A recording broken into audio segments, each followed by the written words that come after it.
بسم اللہ الرحمن الرحیم بسم اللہ الرحمن الرحیم قال ثالث الامام یجب ان یکون منصوصا علیہ۔ بحث امامت میں دوسری بات یہ تھی کہ امام کو معصوم ہونا چاہیے، اور عصمت کو ہم نے 3-4 حوالوں سے ثابت کیا کہ اس لیے ضروری ہے۔ تیسری بات یہ ہے کہ امام منصوص ہونا چاہیے۔ امام کا معین کرنا یا اللہ کا کام ہے یا اس کے نبی کا کام ہے یا اس سے پہلے والے امام کا کام ہے۔ امام منصوص ہونا چاہیے، نص ہو، ٹھیک ہے جی۔ خوب، لہذا امامیہ کا نظریہ اس بارے میں 2 ٹوک ہے کہ امام منصوص ہوتا ہے، امام کو معین کرنا ہمارا کام نہیں۔ ہمارے مقابلے میں عامہ کا نظریہ یہ ہے، وہ یہ کہتے ہیں کہ امت جس پر متفق ہو جائے اور اس میں صلاحیت ہو، بس وہی امام ہوگا۔ زیدیہ نے کہا کہ نہیں، اس کی شرائط میں سے ایک یہ ہے کہ وہ فاطمی ہو، دوسری یہ ہے کہ وہ عالم ہو، تیسری یہ ہے کہ وہ زاہد ہو، چوتھی یہ ہے کہ وہ دعوی امامت کرے، اور 5ویں انہوں نے جو شرط لگائی ہے خارجہ بالسیف، تو جو بھی ایسا ہوگا وہ امام ہوگا۔ ہمارے علماء اس کا بہت مختصر جواب دیتے ہیں دونوں کو، کہ اگر ایک ہی وقت میں 2-3 فاطمی دعوی امامت کر دیں اور خروج کر دیں بالسیف، ہوں بھی فاطمی، ہوں بھی عالم، ہوں بھی زاہد، تو پھر آپ کدھر جائیں گے؟ اسی طرح جو عامہ نے کہا کہ جس پر امت متفق ہو جائے، امت کا ایک طبقہ اس پر متفق ہو گیا، ایک طبقہ اس پر متفق ہو گیا، وہ کہتے ہیں اس میں صلاحیت زیادہ ہے، دوسرے کہتے ہیں اس میں ہے، تو پھر آپ کہاں جائیں گے؟ امام تو آیا تھا محافظ شریعت بن کر، امام تو آیا تھا رئیس الامہ بن کر کے امہ کو طاعت کے قریب اور معصیت سے، تو جب خود مسئلہ امامت ہی امت کی تباہی اور نزاع کا سبب بن جائے، پھر وہ لطف کیسے ہو سکتا ہے؟ ٹھیک ہے جی۔ اس لیے امامیہ کا نظریہ یہ ہے، اور ہمارے پاس جو سب سے بڑی دلیل ہے کہ کیوں امام کو منصوص ہونا چاہیے، اس کی سب سے بڑی دلیل ہمارے پاس یہ ہے، چونکہ ہم کہتے ہیں امام معصوم ہونا چاہیے۔ عصمت ملکۃ النفسانیہ، سوائے اللہ کے کسی کو پتہ ہی نہیں کہ اس نے کس کو معصوم بنایا اور وہ ملکہ کس کو دیا ہے، تو جس کو اس ملکہ نفسانیہ عصمت کا علم ہوگا وہی بتا سکتا ہے نا کہ تمہارا امام کون ہوگا۔ ہمارے سامنے 100 بندے ہیں، 100 بندوں میں مجھے تو معلوم نہیں ہے، فرض کرو ہم ساری کلاس والے بھی اکٹھے ہو جائیں، ہمیں کیا پتا کہ ان میں کون ہے کہ جس میں ملکہ عصمت عطا کیا گیا ہے؟ تو جو عطا کرتا ہے اس کو تو پتہ ہے کہ میں نے کس کو یہ ملکہ، ٹھیک ہے جی۔ اب ذرا اس کو ترتیب یہ نا بالکل آسان، 3 سطروں کا یہ ٹوٹل آپ کا عقیدہ کلیئر ہو جائے گا کہ اگر یہ سوال ہو کہ کیوں شیعہ اس بات پر بضد ہیں کہ امام کو منصوص ہونا چاہیے، آپ کا جواب بہت مختصر، اس لیے کہ ہم اس سے پہلے مرحلے کے قائل ہیں۔ پہلا مرحلہ یہ تھا کہ امام کو معصوم ہونا چاہیے، اور عصمت ایسی چیز ہے جو ہر بندے کے علم میں، جب تک وہ دینے والا نہ بتائے کہ میں نے عصمت کسے دی ہے، کسی کے دعوے سے تو عصمت ثابت نہیں ہوتی۔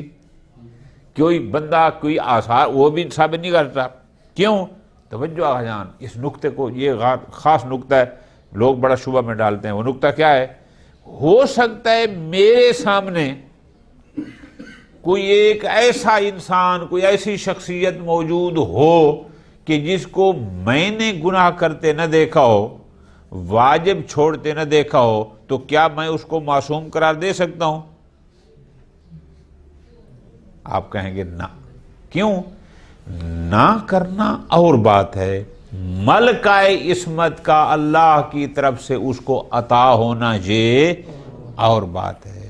توجہ فرما رہے ہیں نا؟ ہاں، تو اس لیے ہماری اللہ کی پوری کائنات میں بعد از پیغمبر ہم 13 لوگوں کی عصمت کے قائل ہیں، اس سے زیادہ کی عصمت کے قائل ہے۔ اب یہ تو نہیں ہے کہ اس کے علاوہ ہو سکتا ہے ہمارے پر بہت ساری ایسی شخصیات ہیں کہ جنہوں نے کبھی زندگی میں کوئی حرام نہ کیا ہو، واجب نہ کیا ہو۔ تو اس لیے چونکہ ہم، بس سطر اصل یہ ہے، چونکہ ہم امام کی عصمت کے قائل ہیں، اور چونکہ عصمت کا سوائے عصمت دینے والے کی یا نبی کے جس کو اس نے بتایا ہو کسی اور کو علم نہیں ہو سکتا، اس لیے امام کو نصب کرنا بھی اسی کا کام ہے جس کے معصوم ہونے کا علم ہوگا یا جو عصمت عطا کرتا ہے۔ اس لیے ہم امام کے منصوص ہونے کے قائل ہیں، اپنے اختیار کے ہم قائل۔ الثالث، تیسرا نقطہ جو بحث امامت سے مربوط ہے وہ یہ ہے کہ الامام یجب ان یکون منصوصا علیہ، امام کے لیے واجب ہے کہ اس پر نص صحیح ہو کہ یہ تمہارا امام ہے، منصوصا علیہ، اس پر نص صحیح ہو۔ خوب، کیوں آپ امام کے منصوص ہونے کے قائل ہیں؟ یہ تو مختصر ہے نا کہ شارح بتائے گا۔ لأن العصمۃ من الامور یہ امور باطنیہ التی لا یعلمها، اور امور باطنیہ کو سوائے اللہ کے اور فلا بد من نص، لہذا نص کا ہونا چاہیے کس پر؟ علیہ، بعد میں درمیان میں جملہ معترضہ ہے، یعنی فلا بد من نص من یعلم عصمتہ، جس کی عصمت کا علم ہو، لہذا لا بد من نص، اگر یعلم پڑھیں گے، اگر اس کا دوسری عبارت یوں ہی پڑھ سکتے ہیں، فلا بد من نص من یعلم عصمتہ، یعنی اس کی نص ہونی چاہیے علیہ امام پر جو اس کی عصمت کو جانتا ہے۔ عبارت حل ہو گئی؟ او ظہور معجزۃ علی یدہ، یا اس کے ہاتھ پر وہ کوئی معجزہ ظاہر ہو جو اس کی صدق پر۔ خوب، یہ علامہ نے کہا مختصر سا۔ شارح یوں فرماتے ہیں کہ هذه اشارۃ الی طریق تعیین الامام، در حقیقت جناب علامہ رحمۃ اللہ علیہ امام کی تعیین کے طریقہ کار کی طرف متوجہ کر رہے ہیں، اشارہ کر رہے ہیں کہ کیسے پتہ چلے گا کہ امام کون ہے، اور امام کو معین کرنا کس کا کام ہے۔ قد حاصل الاجماع علی ان التنصیص من اللہ ورسولہ او امام سابق سبب مستقل فی تعیین الامام۔ علماء امامیہ کے نزدیک اجماع ہے اس بات پر کہ اللہ کے رسول یا پہلے والے امام کی طرف سے نص کا آنا تعیین امام کا سبب مستقل ہے، یعنی اس کے علاوہ کوئی اور راستہ ہی نہیں کہ جس سے امام کو معین کیا جا سکے۔ ٹھیک ہو گیا جی؟ خوب، انما الخلاف فی انہ هل یحصل تعینہ بسبب غیر النص ام لا، اختلاف اس میں ہے کہ آیا نص کے علاوہ بھی امام کی تعیین ہو سکتی ہے یا؟ بہت توجہ، پس اگر اللہ کی طرف سے واضح نص آ گئی کہ یہ امام ہے، سب مان جاتے ہیں، نبی نے کہا، رسول نے کہا، پہلے والے امام نے، نص، باس اس میں ہے کہ آیا نس نہ ہو تو بغیر نس کے بھی امام کی تعیین حاصل ہو جاتی ہے، یعنی امام معین ہو جائے گا یا نہ. فقط فمانا صحابنا الامامیہ من ذالک، علماء امامیہ کا نظریہ یہ ہے کہ بغیر نس کے امام معین نہیں ہو سکتا. اچھا، وَقَالُوا لَا طَرِيقَ إِلَّا النَّسْ، علماء امامیہ کہتے ہیں کہ تعیین امام کے لیے نس کے علاوہ اور کوئی آپشن نہیں. وجہ دلیل کیوں آپ نس کے قائل ہیں کہ یا اللہ بتائے یا رسول بتائے یا اس سے پہلے والا امام؟ آخر منصوص علیہ ہونے کی دلیل فرماتے ہیں اس لیے کہ ہمارے پاس سب سے اہم اور علمی دلیل وہ یہ ہے کہ بینا، ہم نے پہلے مرحلہ ثانیہ میں ہم نے کہا تھا کہ ان العصمت شرط فی الامامہ، کہ عصمت امامت میں شرط ہے. خوب، والعصمت امر خفی، عصمت ایک امر خفی ہے، امر باطنی ہے، ایک ملکہ نفسانی ہے. لا اطلاع علیہ لأحد الا اللہ، اللہ کے علاوہ کوئی اس ملکہ نفسانیہ، اس ملکہ باطنیہ، اس امر خفی پر کوئی اور مطلع نہیں. پس جب نہیں، فلا يحصل حينئذ العلم بها فی ای شخص ہیا الا باعلام عالم الغیب. تو اب علم بالعصمہ حاصل نہیں ہو سکتا، یہ پتہ ہی نہیں چل سکتا کہ کس میں عصمت پائی جاتی ہے جب تک عالم الغیب اس کا اعلام نہ کرے، وہ خود نہ بتائے کہ ان میں سے کس میں یہ ملکہ نفسانیہ، یہ عصمت والی چیز پائی جاتی ہے، یہ امر باطنی خفی کس میں ہے. جب تک عالم الغیب اعلام نہ کرے، وہ خود نہ جنوائے، خود نہ بنائے، تب تک کسی کا پتہ چل ہی ہو. وَذَلِكَ يَحْصُلُ بِأَمْرَيْنِ، توجہ میری جان. اور پھر کیا ہوگا؟ کیسے ہمیں عالم الغیب جنوائے گا کہ کس میں علم ہے؟ دو طریقے ہیں کہ جس سے ہمیں پتہ چل جاتا ہے. نمبر ایک، اعلامہ بمعصوم، اللہ خود کسی معصوم کو علم دے، بتائے، جیسے پیغمبر اکرم کو فَيُخْبِرُنَا، پھر پیغمبر ہمیں خبر دے بے عصمت الامام و تعینی، کہ فلاں میں عصمت پائی جاتی ہے اور فلاں امامت کے لیے معین ہے. یعنی طریقہ کیا ہوگا کہ اللہ بواسطۃ نبی ہمیں اطلاع دے اور نبی ہمیں اس بات کے بارے میں بتائے کہ کن ان میں سے کس میں عصمت ہے اور عصمت کی وجہ سے کون امامت کے لیے معین ہے. ایک طریقہ ہو گیا. وَثَانِيهِمَا، دوسرا، اظہار المعجزۃ علی یدہ، اللہ تعالی اس کے ہاتھ پر معجزہ کو ظاہر کرے. اظہار اور ہوتا ہے، ظہور اور ہوتا ہے. اظہار یعنی کوئی کسی کے ہاتھ پر معجزہ کو ظاہر کرے.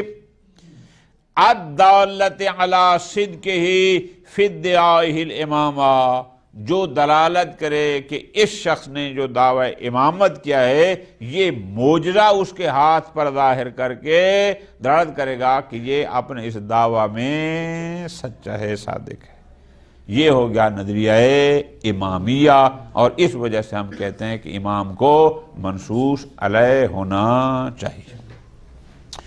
وقال اہل سنہ، وہ کہتے ہیں کہ نہیں، اذا بایعت الامت شخصا، کہ اگر امت کسی بھی شخص کی، بلکہ کسی بھی نہ کہیں، کسی ایسے شخص کی بیعت کر دے کہ غالبا عندہم استعدادہ لہ، کہ ان کو اس بات کا ظن غالب ہو کہ یہ امامت کی استعداد، امامت کی صلاحیت رکھتا ہے، کہ اب اس کو اور انداز میں کہ ان کے نزدیک اگر امت کسی شخص میں استعداد امامت دیکھے اور اس بنیاد پر امت اس کی بیعت کر دے، وَاسْتَوْلَى بِشَوْكَتِهِ عَلَى خَيْرِ الْإِسْلَامِ، اور وہ شخص اپنے اس صلاحیتوں کی بنیاد پر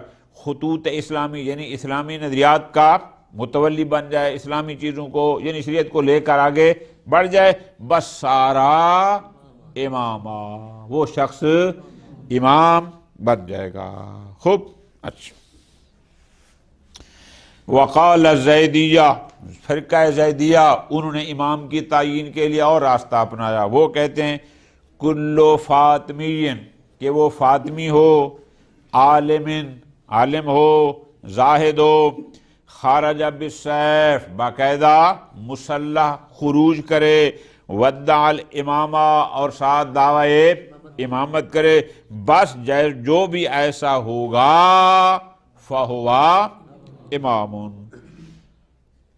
شارح فرماتے ہیں والحق خلاف ذالک، یہ دونوں نظریے ہمارے نزدیک خلاف حق ہیں، یہ باطل ہیں، حق کا نظریہ اور ہے۔ اچھا کیوں جی؟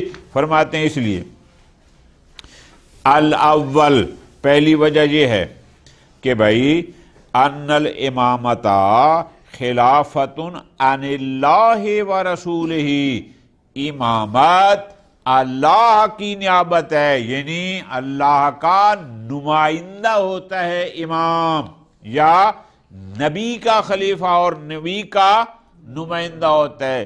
لا یحصل الا بقولہما، جو جس کا نمائندہ ہوتا ہے نمائندگی اس کے اپنے کہے بغیر حاصل، ہم کسی کو کسی کا نمائندہ نہیں بنا سکتے، جو جس کا نمائندہ ہوتا ہے وہ نمائندہ بنانے والا کہتا ہے کہ یہ میرا نمائندہ ہے۔